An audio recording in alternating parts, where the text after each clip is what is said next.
رشتے دار اپنے عزیز بھوکے تھے، پیاسے تھے، ضرورت مند تھے، لیکن ہم نے ان کی طرف توجہ نہیں کی.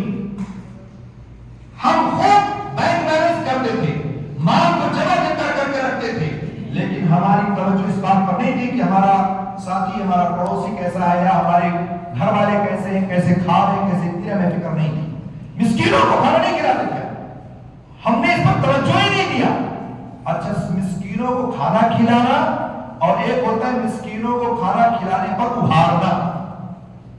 جیسے مولوی حضرات بھی اکثر پڑھ جائے ولا یحض علی طعام المسکین ہے نا سورہ الماعون میں، کہ مسکینوں کو کھانے پر ابھارتے نہیں تھے.